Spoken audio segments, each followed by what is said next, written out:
திமுகவின் மூத்த அமைச்சர் அனிதா ராதாகிருஷ்ணன் 7 முறை கிட்டத்தட்ட எம்எல்ஏவாக இருந்தவர், அதிகார பலம் மிக்கவர். அவர் தமிழக முதல்வர், தமிழக வெற்றி கழகத்தின் தலைவர் விஜய் அவர்களை ஒருமையில பேசிட்டாரு அப்படின்னு அங்க இருக்கக்கூடிய ஒரு மாவட்ட நிர்வாகி ஒருத்தர் வழக்கு கொடுத்திருக்காரு. காவல்துறை இயந்திரம், அரசு இயந்திரம் பயங்கர வேகமா வேலை பார்த்து அவரை கைது செய்திருக்கிறது. அவர் முன்ஜாமீன் கேட்டு போட்டிருக்காரு. முன்ஜாமீன் தள்ளுபடி செய்யப்பட்டு அவர் இன்றைய தினம் கைது செய்யப்பட்டுட்டாருன்னு நினைக்கிறேன். இது பழிவாங்கல் நடவடிக்கை தான் அப்படின்னு திமுக குரல் எழுப்ப ஆரம்பிச்சிருக்கோம். எப்படியும் இந்த செய்தி நீங்க எப்படி பாக்குறீங்க? இது பழிவாங்கலாக இருந்தாலும் தாவேகாவின் இந்த செயல்பாட்டிற்கு நம்முடைய வாழ்த்துக்கள், ஒரு சல்யூட். ஏன் உன் மனசுல இவ்வளவு ஈரமே இல்லாம பேசுற ஒரு அரசியல்வாதியை அப்படி எல்லாம் அரெஸ்ட் பண்ணாங்க? அதுவும் அது ஆய்வு பணியில மேற்கொண்டு கிழிச்சாரு. ஆய்வு பணியில மேற்கொண்டவரை நீங்க போட்டு அரெஸ்ட் பண்ணி ஏன் அட்வொகேட் வரணும்? உன் அட்வொகேட் எங்கப்பா இருக்கான்? சென்னையில இருக்கான். ஆமா, அவன் வர வரைக்கும் நான் இங்க தேவடு காத்துட்டு இருப்பேன் ஏரியா வண்டியில அப்படின்னு சொல்லி அரெஸ்ட் பண்றாங்க. ஏன் எனக்கு இப்போ ஒரு சந்தோஷம் அப்படின்னா, பாஜக எங்கு தோற்கிறது, பாஜகவின் மீது ஏன் மக்களுக்கு, குறிப்பாக தேச அபிமானிகளுக்கு கொஞ்சம் கொஞ்சமாக அதன் மீது ஒரு பற்று போயிட்டு இருக்கு அப்படிங்கிறதுக்கு ஒரு காரணமும் இதுல இருக்கு. அதையும் சேர்த்துதான் நான் சொல்றேன். ஏன் அனிதா கைதை நான் சந்தோஷமா ஏத்துக்கிறேன்னு.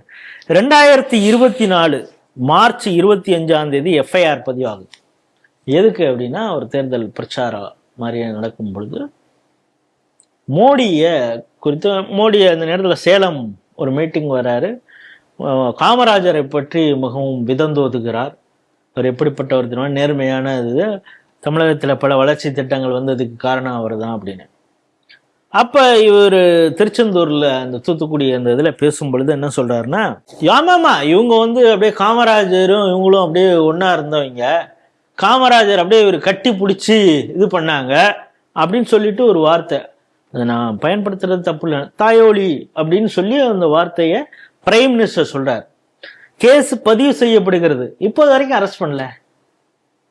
ஆனா முதல்வரை ஒருமையில விஜய் ரொம்ப சின்ன பையன், அவரை கம்பேர் பண்றச்ச 52 வயசு தானே இவருக்கு. நீங்க சொன்ன 7 முறை எம்எல்ஏ ஆனவர்.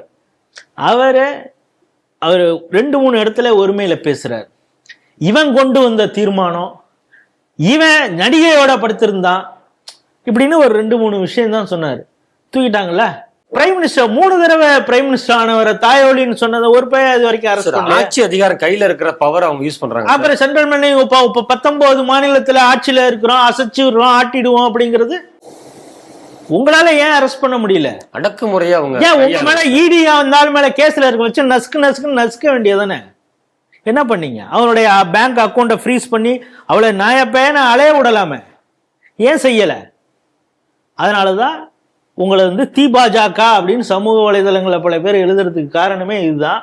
இது பாஜக தங்களை திருத்திக் கொள்ள வேண்டும். அப்படியே நாங்க சட்ட பிரகாரம் அப்படியே விரிந்த மார்பு 56 இன்ச்சு இருக்குது, 70 இன்ச்சு இருக்குதுன்னு காட்டிட்டு நாங்க ரொம்ப ஜெனராசிட்டி எங்களுக்கு உண்டு, சட்டத்தின்படி அவர்கள் மீது எப்ப நடவடிக்கை எடுப்பீங்க?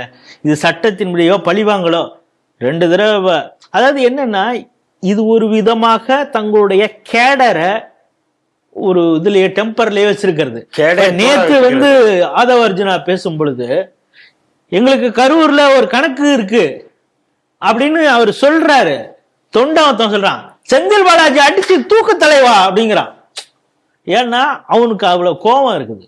41 பேர் இறந்ததுக்கு ஏதோ ஒரு வகையில காரணம்னு அவன் நினைக்கிறான். அது நமக்கு என்னன்னு முழுசா விசாரணையில தான் தெரிய வரும். ஆனா தொண்டன் நினைக்கிறான், அந்த தொண்டனுடைய உற்சாகத்துக்கு தீனியாவோ அவனுடைய வெறித்தனத்தை மூட்டுறது மாதிரியோ ஏதோ ஒண்ணு நீங்க பண்ணல.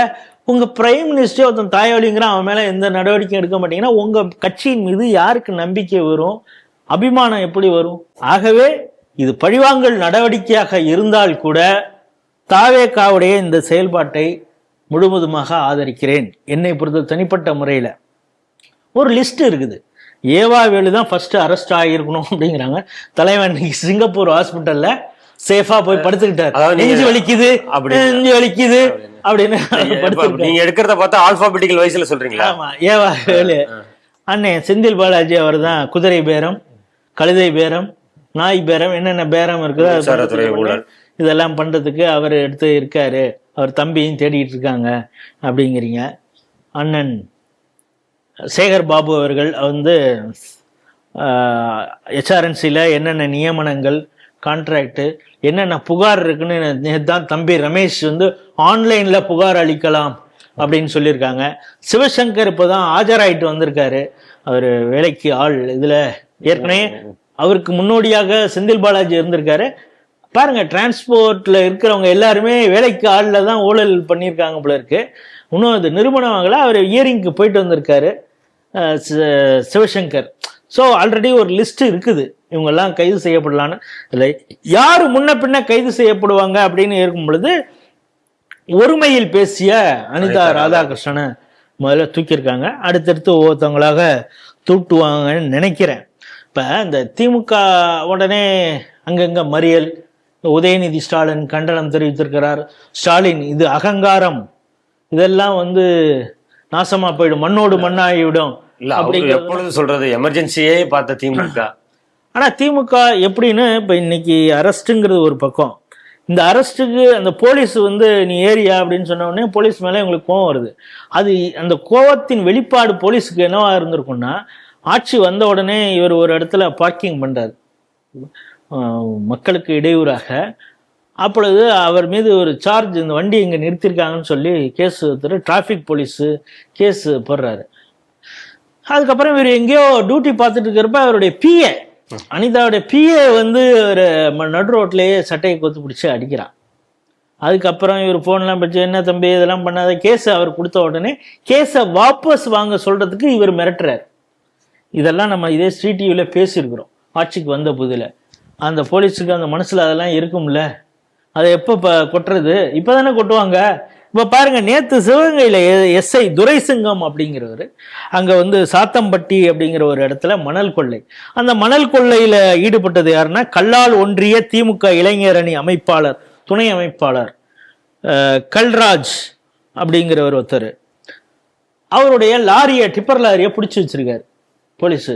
அதை நீ விடுவிக்கணும் அப்படின்னா நீ இது மாதிரி முறைகேடாக எடுத்திருக்க, நான் கேஸ் போடுவேன் அப்படிங்கிறப்ப அவரை அடிச்சிருக்காரு எஸ்ஐ. ஸோ இது போல காவல்துறையினர் மீது அத்துமீறி இது மாதிரி அடிக்கக்கூடிய அராஜகத்தில் ஈடுபட்டவங்களாம் தூக்கி இப்படி தான் உள்ளே வைப்பாங்க. அட்வொகேட்டு சென்னையில் இருந்தாருன்னா அவர் வரட்டும் பொறுமையா, நீ வண்டியில் ஏறியா அப்படின்னு அனிதாவை தூக்கியிருக்காங்க. இந்த கைது போடலாம் தொடர வேண்டும்.